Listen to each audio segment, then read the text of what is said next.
VocalEye Almost Live Zoom, Redbone Coonhound, hosted by Amy Amantea, with special guest Omari Newton. So welcome everyone to the VocalEye Almost Live event. My name is Amy Amantea. I use she, her pronouns. I am the community outreach coordinator for VocalEye, your host for these almost live events, these wonderful events, and I'm a member of the blind community. And I want to just take a moment to extend a big thank you to those of you who have made contributions and supported VocalEye over the last couple of years and even before then, but certainly while we've been doing online programming. It's a real pleasure to do this work. And if you feel like you have the capacity to make a financial donation, there's always a link posted in the chat. But I do want folks to know that that is not an obligation at all. We love spending time with you. And if you would like to support us in other ways, you can write testimonials or letters sharing about your experience. And that goes a long way to with funders in expressing the importance of this type of programming and the impact that it's making on the community. If you happen to be watching this event this evening from our YouTube channel, we really hope that you will like and subscribe. With that, friends, I'm going to turn things over to Ingrid to offer this evening's land acknowledgement. So Ingrid, the virtual floor is yours. Thank you. VocalEye is based on the ancestral lands of the Musqueam, Squamish, and Tsleil-Waututh people. They've stewarded these lands and waters for many thousands of years. We appreciate that their stewardship has made this such a good place to live, despite our having displaced them from their lands. It's important to acknowledge our occupation of these lands because we're addressing the historic wrongs done to Indigenous people here in North America. And it's part of Canada's Truth and Reconciliation process, which was developed in 2008. It investigated and documented the atrocities perpetrated against Indigenous people in the colonization of North America, residential schools in particular, and made recommendations to prevent such atrocities from happening again. These recommendations take the form of 94 calls to action, and many of them originate with the residential school system. So after the calls to action about children's rights, the rights to education, and the right to learn and use ancestral languages, calls 18 through 24 address Aboriginal health. Like the residential school system, which was meant to kill Indigenous culture, Aboriginal health policy has been designed to decimate the Indigenous population. Going all the way back to when the government agents distributed blankets seeded with smallpox virus to Indigenous communities here on the West Coast. On Haida Gwaii, during the 1862-63 smallpox epidemic, smallpox was distributed as a means of overcoming Haida resistance to British rule. And out of tens of thousands of Haida people, only a few hundred survived, and many Haida villages were abandoned and consolidated into a mere 2 settlements. A few years later, the Indian Act was established and Indigenous healing practices were outlawed. So this combined with poor living conditions because they've been confined to reservations, poverty, racism, lack of access to traditional foods, the health of Indigenous people has severely declined. There are very high rates of type 2 diabetes, and that's attributed to the adoption of a Western diet, which was imposed by the residential schools. The calls to action ensure that Indigenous people receive healthcare equivalent to Canadians, that traditional health practices be integrated into their treatment if they want. There's a call for sustainable funding for Aboriginal healing centers to specifically address the harms caused by residential schools, and to require training for medical professionals, doctors, nurses, surgeons, everybody, in intercultural competency, conflict resolution, human rights, and anti-racism.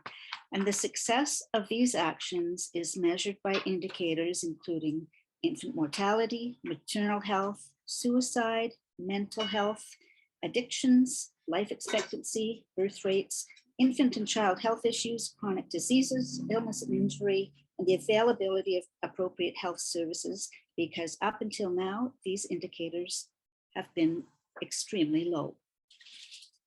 I'll just point out that June is Indigenous Peoples Month here in Canada. In the US, it's in November. And on June the 21st, we'll be observing Indigenous Peoples Day. Thank you. Enjoy the play. Thank you, Ingrid. It's important learning that we are asked as settlers to do. And I hope you all join us in this work together and continue learning. Welcome to Wednesday, June the 8th, 2022. This evening, we are proud to offer you our Almost Live event number 88. And tonight we're going to experience Redbone Coonhound. And I'm not going to waste any time. I'm just going to invite Omari Newton into the space. Omari, are you here with me? I know you're not far. I'm here. Hello. You're here. Welcome, Omari. Now, Omari, you've been with us before, but it's been some time. So maybe, Omari, you want to do a quick self-introduction, maybe a self-description if you're comfortable with that, so folks know a little bit about you. Yeah, sure. Hi. First off, thanks so much for having me back. It was so much fun last time. And I'll say that I'm a professional artist and educator, born in Montreal, and I've been in Vancouver since 2006. And yeah, I like acting and writing and directing stuff. And you're good at it. Thanks. I try. I mean, I try. People keep hiring me, so that's good. That's a first world problem, as they say, right, Omari? Yeah. I guess so. Yeah. Okay, so we're gonna listen to the audio play Redbone Coonhound, and I'm wondering if you can just first off talk to us about where this idea came from for this audio play. Yeah, so Redbone Coonhound, as I'm sure you've heard, was written by my wife and I. My wife is Amy Lavoie, who's a brilliant playwright who I met her at the National Theatre School because I was cast in one of her plays, or she cast me in one of her plays, and it tells the somewhat, well, it was inspired by a real life event. My wife and I, my wife is white, she's Italian, and I am Black of Trinidadian heritage. And we live in the West End of Vancouver, and we love dogs. We have 2 Dalmatians. And one day, this is before we had our dogs actually, but we were walking actually we had our other dog. We were walking in the neighborhood and this dog came up and started sniffing us and paying extra attention to me. And it turned out that, the name of the breed was a Redbone Coonhound. And I don't know what those words mean to all of you listening, but to me, Redbone is a term used in the African-American community that means like mixed race or light skin. And coon is a racial slur that if a Black person calls another Black person a coon, it means that you act white or that you're like selling out. And hounds, bloodhounds, were used to track African slaves in America during, pre or Civil War era, and via the Underground Railroad. So that assemblage of words together was really triggering for me. And it sparked this debate with my wife and I about the origins of the name and whether it was appropriate. And it spawned into this play, which is about language and gender and race and, contemporary issues. We write what we know, right? Mm-hmm. Okay. So now there are 8 characters, I believe, in this particular play.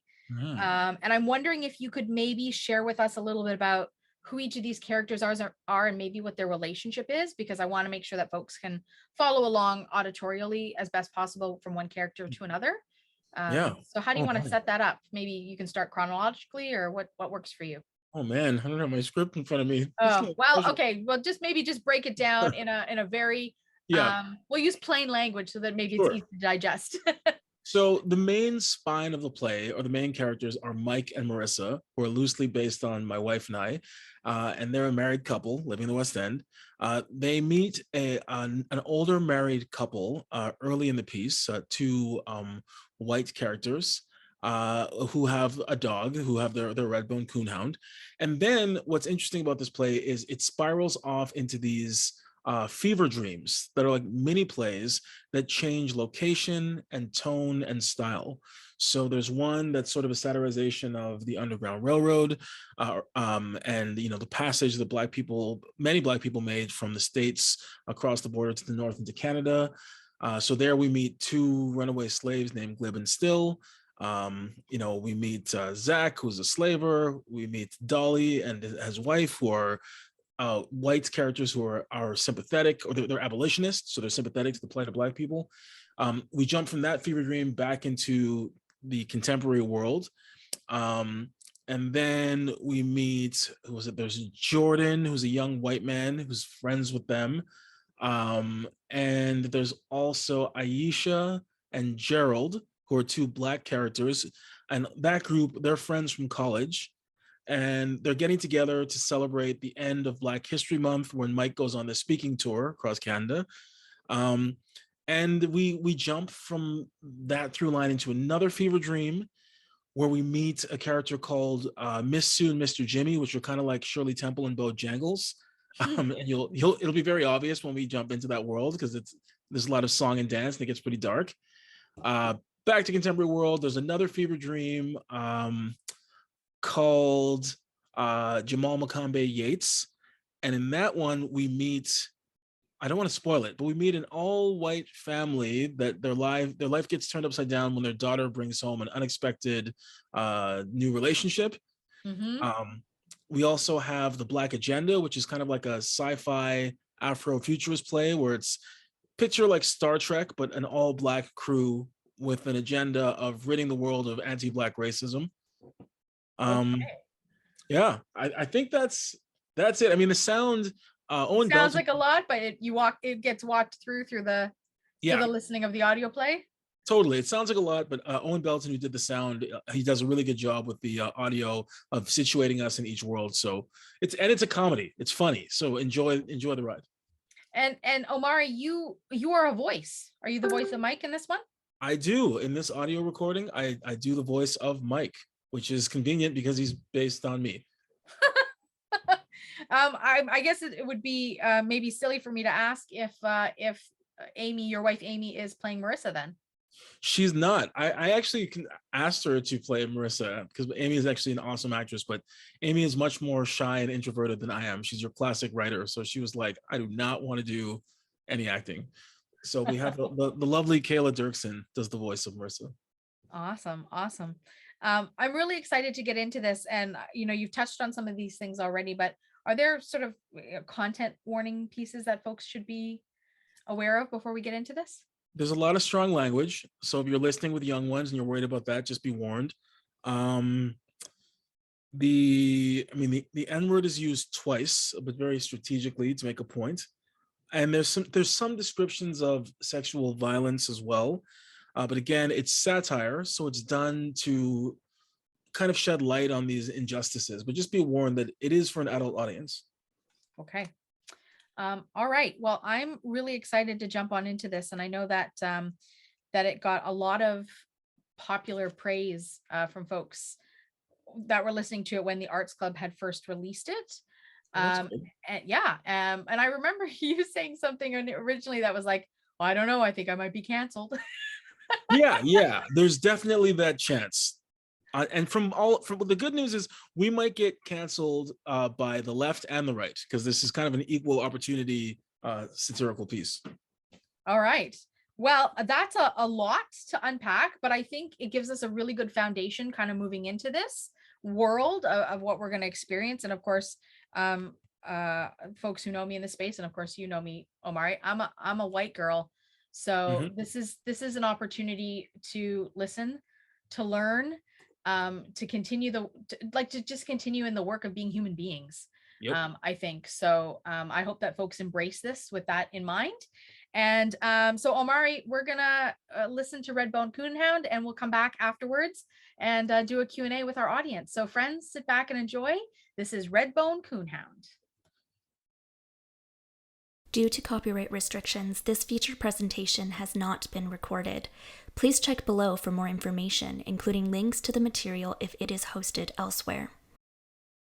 We are back after listening to Redbone Coonhound. We're going to invite Omari Newton back into the space. So welcome, Omari. Just wait for your square to pop up. There you are. There's a square. There's a square. Wow. A lot going on in there, Omari. So let's talk about it. And friends who are hanging in there in the Zoom room still, if you have things that you have questions about, questions you want to ask Omari, I suppose, or things that resonated with you, things that you're curious about, this is your time while we've got the playwright and one of the performers in the space with us.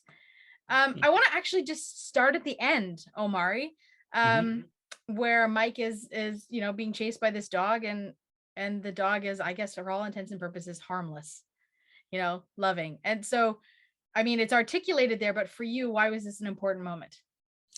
Well, it's an interesting commentary about facing our fears and facing our preconceived notions, and then sometimes them being revealed to be baseless, right? Like Mike got really wrapped up in the name of this poor thing that had no part of naming itself. This humans named this thing, and it turned out to be perfectly sweet. And by the way, I love dogs. I have 2 dogs myself, and it's funny that this character is so afraid of them. It's funny because there's in the blind community, there's a lot of dog lovers, as you can imagine. I bet. In the blind community. Thanks for unpacking that for me. I think it was really well articulated, but it kind of is, and I've said this many times, it's kind of like the bow on the top of the package, right? It sums it all up, and we've gone on this journey, and at the end it's like, it's not the dog's fault, but there's still this underlying seeding, systemic racist stuff. So how, in writing these characters, how did you balance those varying opinions? Well, Amy and I come from a pretty diverse group of friends, and we have friends that hold all of these opinions, and we've been in real arguments like this. So we just wanted to make sure that we were honoring the truth of the arguments and not just kind of pushing our own ideology. We wanted to reflect real life perspectives that we've heard. Gosh, there's a lot of perspectives there, if that's all coming from like stuff that you've lived through. Oh yeah, most of those conversations, some variation of them, have happened in real life. So I mean, can I ask you, and if I ever ask you something you don't want to answer, you just tell me to zip it. But I'm curious about how you navigate that, because I mean, my relationship, my first intersection is with disability, and so sometimes when I have conversations with people about access and disability, and they're so on the opposite spectrum from where I am, I find it hard to continue like I negotiate with myself about whether I should continue a relationship with this person. So how do you navigate that? I mean, part of it is it just had to be a survival mechanism. Like I have an interesting background in that I was born in Côte d'Ivoire, which is like an immigrant community in Montreal. Like it was kind of lower class, but we quickly moved west in Montreal to Pierrefonds, which is kind of like lower middle class. Then we moved to Kirkland, which is kind of upper middle class. So I grew up amongst a lot of like middle class to upper middle class white people, despite the fact that I was born in this predominantly immigrant Black community. I kind of my family moved across the socioeconomic spectrum.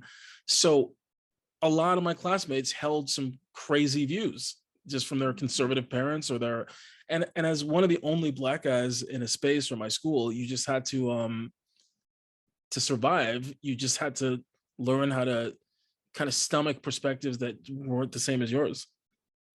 And is that like something that still resonates then with you today in relationships and people that you meet and friendships that you form, that kind of thing?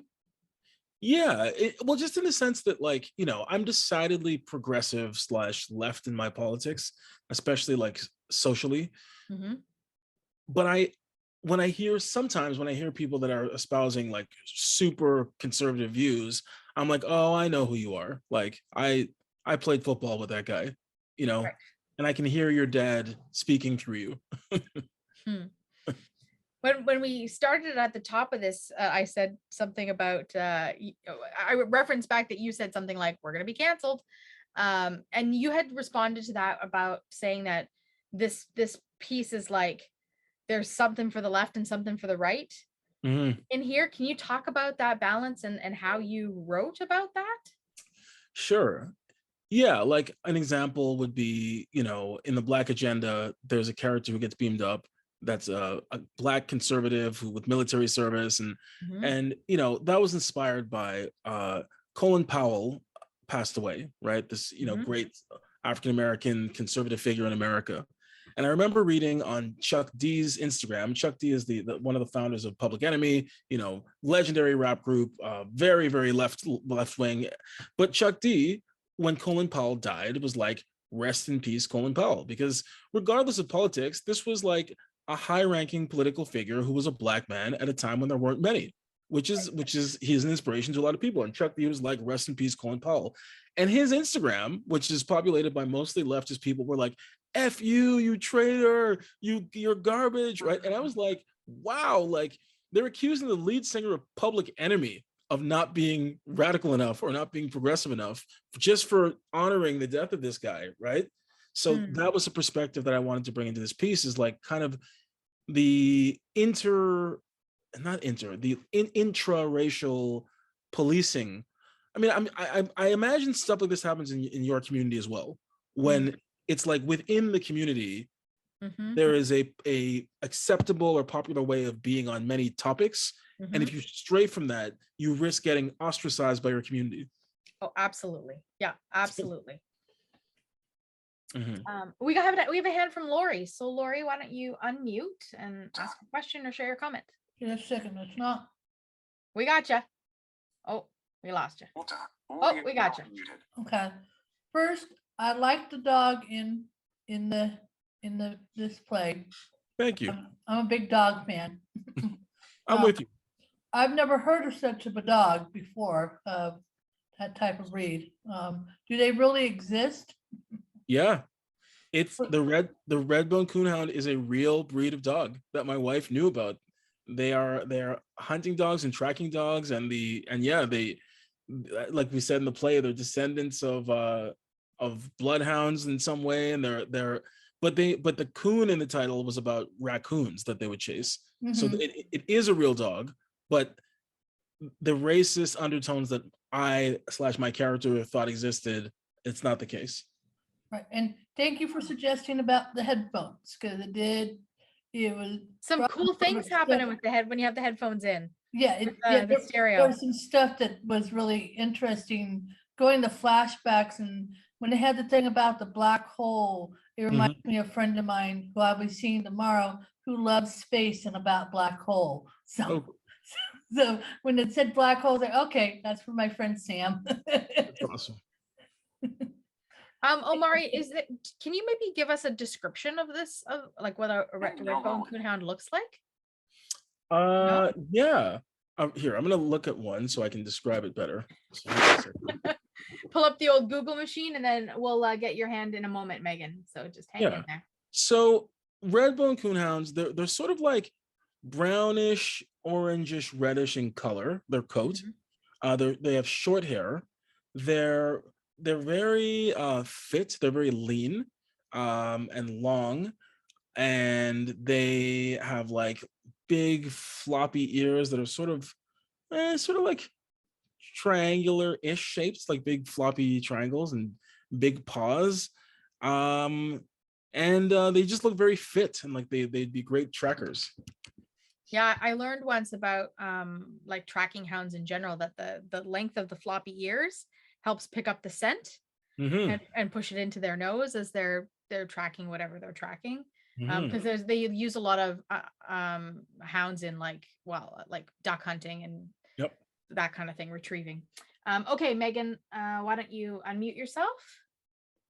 Give Megan a moment to unmute, and she can. Yes, I loved it. Well, I had to go. I was a little bit late, but there were a lot of fighting between there, like especially when they were eating. All of a sudden, they started arguing. All of a sudden, it's like, whoa, guys, come on now. You need to respect each other, even though they're black and white. You have to respect each other. And the second one, was especially when the spaceship almost sounded like Star Trek almost, you know, and had that like that siren parody. Oh, almost that similarity of Star Trek kind of feel to it. Yeah. We told our sound designer that was an inspiration, so I'm glad you heard that. I'm a big Star Trek fan, and we told me too. I have so many. That's awesome. I have so many. There's the great debate: Star Trek or Star Wars. Is there anybody that does both? Star Trek. It's not Star even Trek. close. Sorry if I'm offending you, but Star Trek. It's such a polarizing question. It's awesome. So anybody mentions it, I throw it out into the space. Omari, I was interested in this moment because you talk a lot about diabetes in this particular piece. Yeah. Is there anything that you can share with us about why that was important or necessary, or just, I don't know?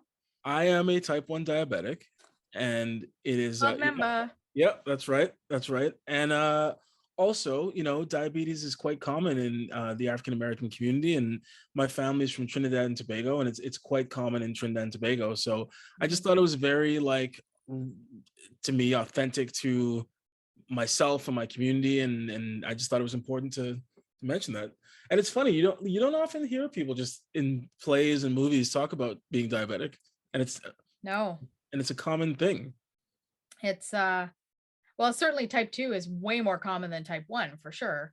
Yeah. But you're right, it is a thing. Diabetes in general is common in the blind community, as you can imagine why. So I was interested in that because I felt like you were speaking to me. Yeah. I got it. And oftentimes, even when diabetes is, there's a show I'm watching, and I hate to out myself, but I watch Coronation Street. I don't know why. It's cheesy, pure fun.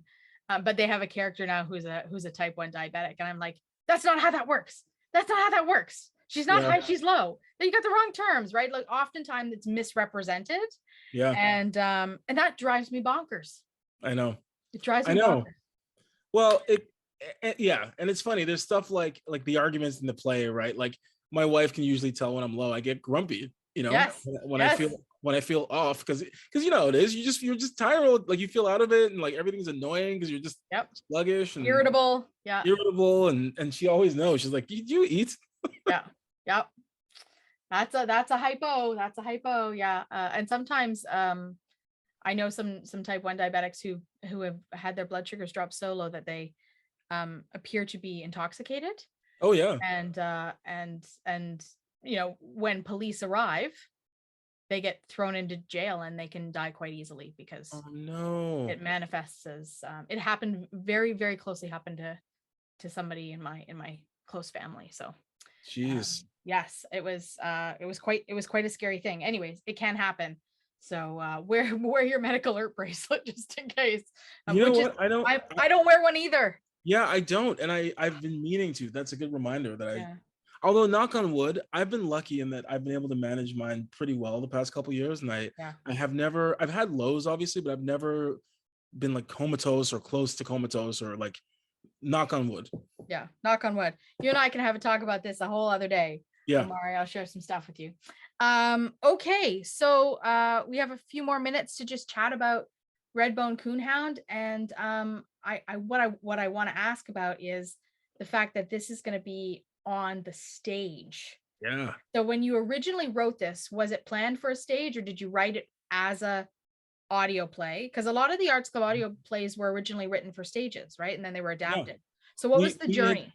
We had always intended to write it for the stage, but the pandemic, of course, made it difficult. And to the Arts Club, I have to say, has been so kind to us and so supportive of our work. Like, they pivoted to adapt it to an audio play when things were shut down, and then Ashley programmed it in the season when things started opening up. And I'm very fortunate in that I get to co-direct it with Ashley also. Like, it's just been, I just feel very grateful. That's awesome. I'm excited to see it because, of course, I will have tickets to go. How do you envision this as a stage play, which would be different from an audio play? Ashley and I are having this conversation now with our designers because of course, like, it changes locations many times. Yes. It changes tones many times. So to be honest with you, we're still in the process of figuring out exactly how.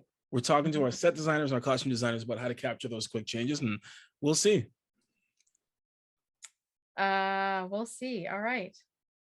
What about other things that if we take Redbone Coonhound and set it aside, what other projects are you working on right now? Oh man, I've been super blessed. So I'm actually, right after I get off the Zoom, I'm heading over to Pacific Theater. I directed the Mountaintop for Pacific Theater, and I have a bunch of friends and students who are going tonight. So I'm going to go meet them after the show just to say hi. I'm directing Passover for Ensemble Theater right now. So I'm in rehearsals for that. My wife and I are co-writing an adaptation of Titus Andronicus called Black Fly for a theater company in Montreal called Repercussion. I'm writing an opera. I got a grant to write an opera with the VSO, and we're even in talks with the Minnesota Opera. And my wife and I are both doing it. An adaptation of Dante's Inferno it's going to combine elements of hip hop and be from the perspective of a young Black woman. There were a couple dark months with the pandemic, but I've been really, really blessed with an abundance of creative work. So, and I'm a teacher. I teach at Vancouver Film School, and I love it. How long have you been teaching at Vancouver Film School? Part-time for 6 years, but in my current capacity, it's been a year. Okay. Teaching acting, teaching directing. What are you teaching? All of the above?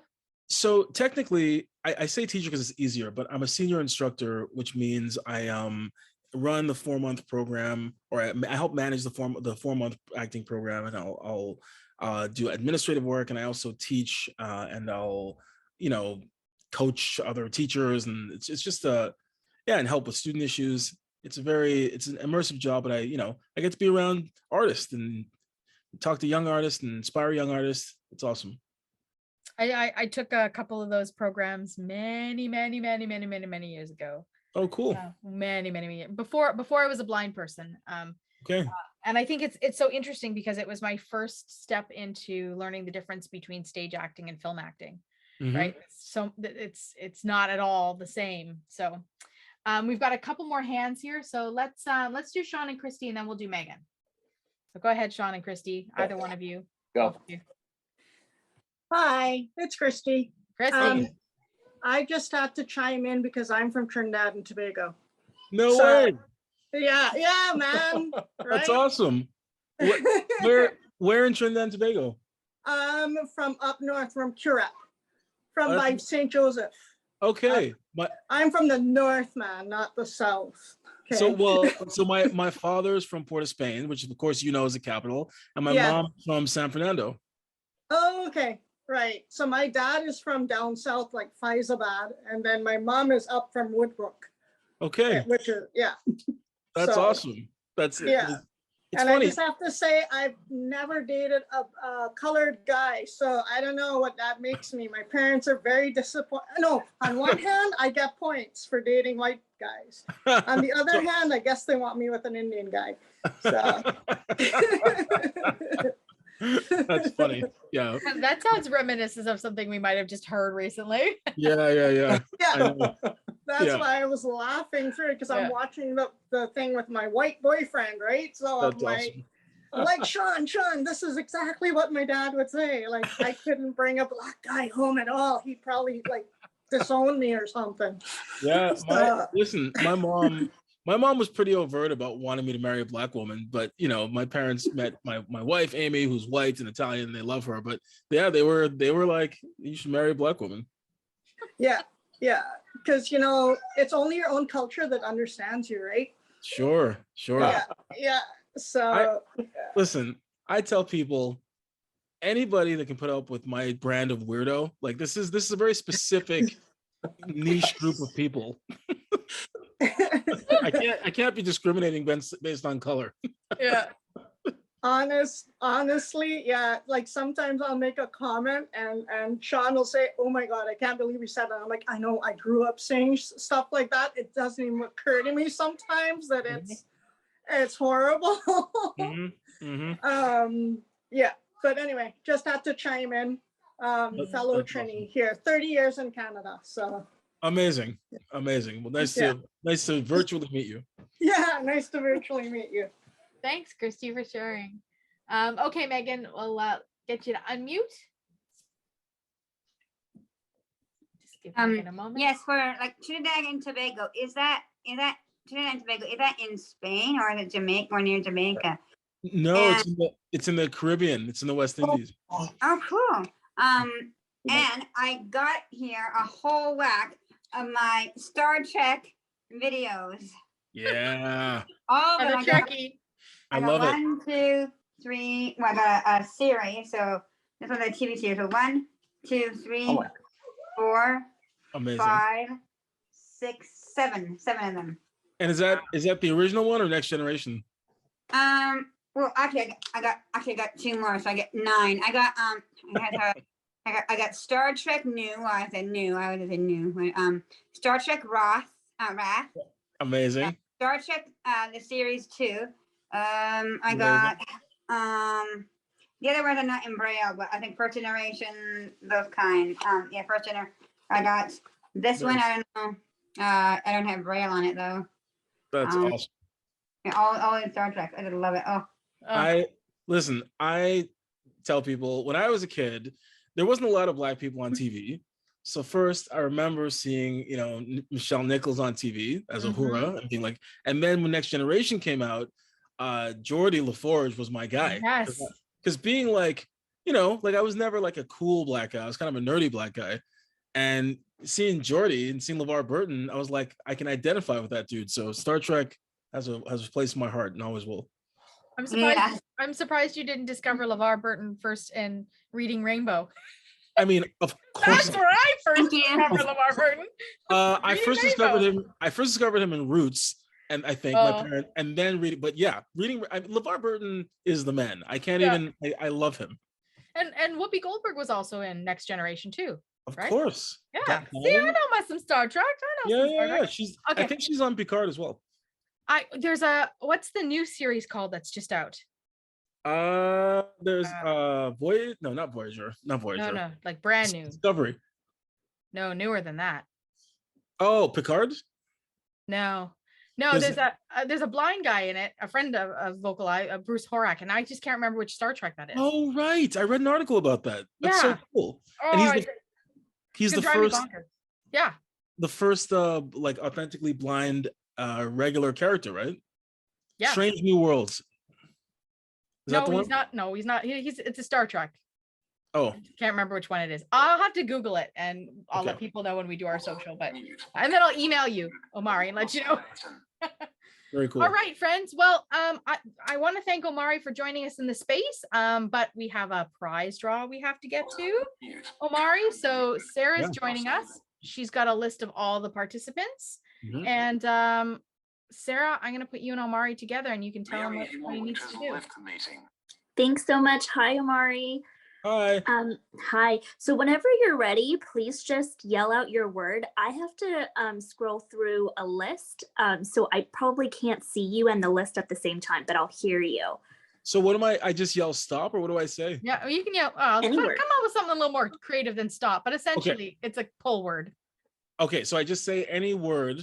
Yeah. And okay. So whenever I'm ready. Whenever. Enterprise. Nice. I believe our winner is Sherry Richardson. I think Sherry's still with us. Oh, Sherry. Congratulations, Sherry. You won a raffle prize. So we'll connect with you, Sherry, through email, and we'll ship out your prize to you. My friend Omari, thank you for spending time with us. Thank you for joining us in this space. Really, I hope you're very proud of Redbone Coonhound. It was very interesting to listen to from I guess a non-lived experience perspective, right? Like it's a different experience for me, and I'm really glad that I was able to witness that. So thank you for sharing the gift of your artistry, and thank Amy for us as well. Thank you so much. It's always a pleasure. Thank you. Talk to you, and thanks for having me again. Yeah. You're welcome back in this space anytime, my friend, anytime. Appreciate it. Awesome. All right.